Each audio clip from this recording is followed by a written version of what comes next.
నమస్సుమాంజలి సంతోషాల లోగిల్కి స్వాగతం. ఈ వీడియో ఫలక్నుమా కంటిన్యూయేషన్ అనగా పార్ట్ 2. దీనిలో కూడా ఫస్ట్ పార్ట్ ఇది. దీనిలో మీకు మరుసటి రోజు ఉదయం మేము ఎలా గడిపామో వివరిస్తాను. ప్రొద్దున్నే లేవగానే రూమ్లోనే ఛాయ్ చేసుకొని మళ్ళీ పికాక్స్ని చూద్దామని వెళ్ళాము. నిన్న ఫీడ్ వేసేటప్పుడు మిస్ అయ్యాం కదా, అందుకని చెప్పేసి మళ్ళీ వెళ్ళాము. నెమలి మన జాతీయ పక్షి. ఇది ప్రపంచంలోనే అత్యంత ఆకర్షణీయమైనటువంటి పక్షి. నెమలిని చూడగానే మనకు కొట్టొచ్చినట్టుగా కనబడేది వాటి అందమైనటువంటి ఈకలు. చూడండి ఈ నెమలిని ఎంత గుబురుగా ఆకర్షణీయంగా దాని ఈకలు ఉన్నాయో. ఇక ప్రకృతిలో వీటి అందము, అవి పురివిప్పి చేసేటువంటి నాట్య విధానము వావ్ అద్భుతంగా ఉంటుంది కదా. ఇక మా డిస్కషన్ కూడా వినండి నెమళ్ళ గురించి. ఇంత దగ్గర నుంచి చూడడం ఇదే ఫస్ట్ టైం. ఇంత బాగా ఇది మేలా ఫిమేలా? ఇది మేల్, ఇది మేల్ కదా. ఇక అటు తర్వాత ఇద్దరము ఉదయపు వ్యాఖ్యాలుగా నెమళ్ళను చూసి కాసేపు సైకిల్ తొక్కాము.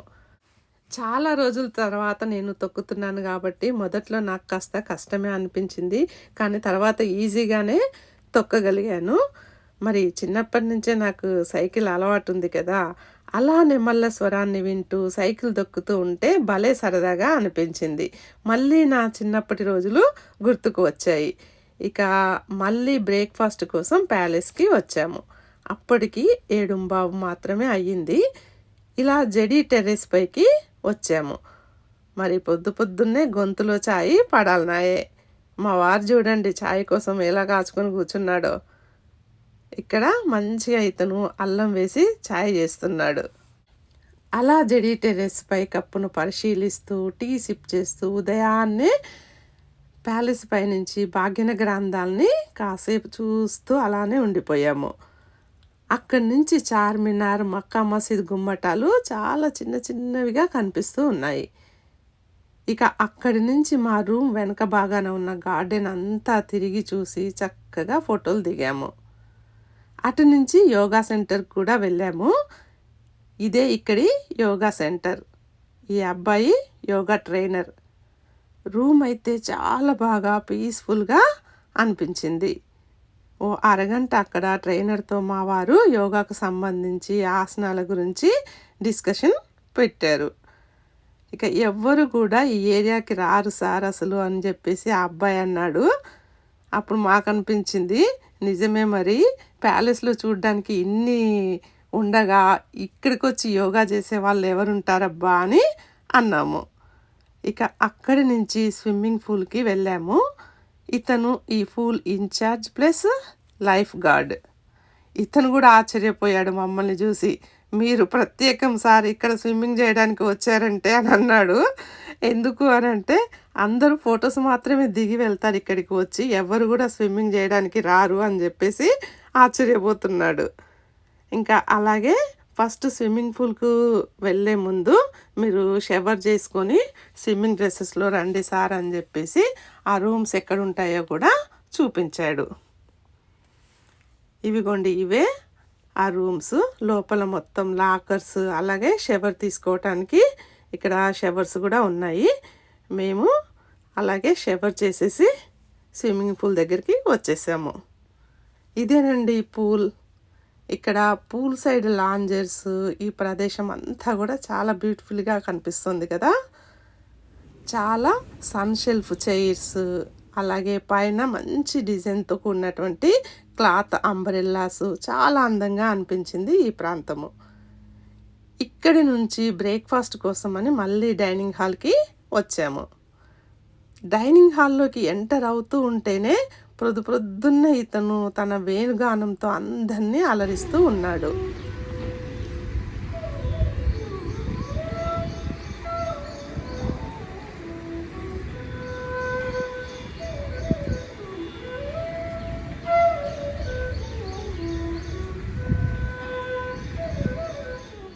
ఆ వేణుగానానికి విజిటర్స్ అయితే పరవశించిపోతున్నారు మనసుల్లో.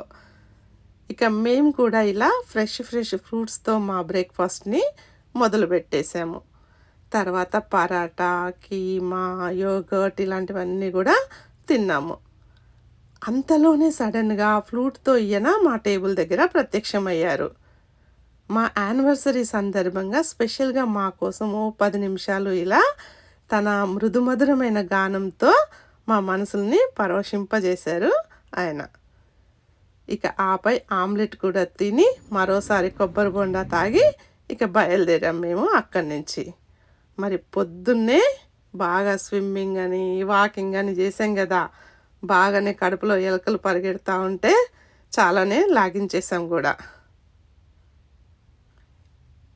ఇక అక్కడి నుంచి బయలుదేరబోతూ ఉంటే మళ్ళీ మరోసారి మా యానివర్సరీ విషెస్ చెప్తూ గ్రీటింగ్ కార్డ్ ఇచ్చి మళ్ళీ కేక్ కట్ చేయించారు ఇక్కడ. ఆ తర్వాత నేనేమో డైనింగ్ హాల్ ప్రక్కనే ఉన్నటువంటి డిషెస్ అరేంజ్ చేసిన హాల్లోకి వెళ్ళి ఇలా వీడియో తీసుకున్నాను. చూడండి, ఇక్కడ మనం తినాలే కానీ రకరకాలుగా లెక్కలేనన్ని ఐటమ్స్ వేడివేడిగా రెడీగా ఉన్నాయి. ఇది grand European style dining restaurant. ఇక్కడ ట్రెడిషనల్ బఫెట్తో పాటు Spanish, Italian, American and classic Hyderabadi dishes చాలానే ఉన్నాయండి. ఇక ఫైనల్గా బ్రేక్ఫాస్ట్ గది నుంచి బయటికి రాగానే మళ్ళీ మరోసారి cake cutting and photo session. అదేదో తాజ్వార్ తలుచుకుంటే కేక్ కటింగ్లకి ఏం కొదవా అన్నట్లుగా ఉంది మా పని. అటు నుంచి మెల్లగా తిన్నది కడుపులో కాస్త కదిలేటట్టుగా వాకింగ్ చేస్తూ అలా మసాజ్ సెంటర్ వరకు వెళ్ళాము. ఇదంతా కూడా ఈ స్పా సెంటర్లోని లోపలి భాగము. ఇక్కడ కూడా ఎవ్వరూ మాకు కనిపించలేదు. సో యాజ్ యూజువల్గా 4 ఫోటోలు దిగేసి ఇంకేమున్నాయబ్బా ఇక్కడ అని చుట్టూ చూస్తూ ఉంటే ఈ స్పాలోనే ఒక స్టీమ్ బాత్ సౌకర్యం ఉంది అని తెలిసింది. ఇంకా ఆలస్యం చేయకుండా మాకు స్టీమ్ బాత్ కావాలి అని చెప్పాము. వాళ్ళు దానికి ముందు వేపరైజేషన్ కోసము ఒక అరగంట ముందే మిషన్ని ఆన్ చేసి పెడతారంట, ఒక అరగంట టైం పడుతుంది, మళ్ళీ రండి అని చెప్పారు. అలా ఈ సౌకర్యాన్ని కూడా మేము యూటిలైజ్ చేసుకున్నాము. అలా ఇక్కడ అన్నీ చూస్తూ మళ్ళీ మెయిన్ గేట్ ఎంట్రన్స్ వరకు వచ్చాము. అక్కడి నుంచి క్రిందకు వెళ్తూ ఉంటే లిఫ్ట్ ఉంది అని చెప్పేసి ఇతను లిఫ్ట్ దగ్గరికి మమ్మల్ని తీసుకువెళ్ళాడు. ఇదేనండి మన ప్యాలెస్లోని లిఫ్ట్, మీరు కూడా చూస్తారు అని చెప్పేసి ఇది కూడా నేను వీడియో తీశాను. అలా లిఫ్ట్లో క్రిందకి వచ్చాము. నిన్న మీకు ఫంక్షన్స్ కోసం రెంట్కి ఇచ్చే విఐపి హాల్స్ లాక్ చేసి ఉన్నందువల్ల చూపించలేకపోయాను కదా, అది ఇప్పుడు అతను ఓపెన్ చేసి మాకు చూపిస్తున్నాడు. మీకు కూడా చూపిద్దామని అనుకున్నాను, కానీ ఈ వీడియో ఇప్పటికే చాలా లెంతీ అయింది. నెక్స్ట్ వీడియోలో ఆ హాల్స్ లోపల ఏముందో అవన్నీ కూడా మీకు చూపిస్తాను. ఇక ఉంటానండి, సెలవు మరి. ఈ వీడియో నచ్చితే లైక్, షేర్ అండ్ సబ్స్క్రైబ్.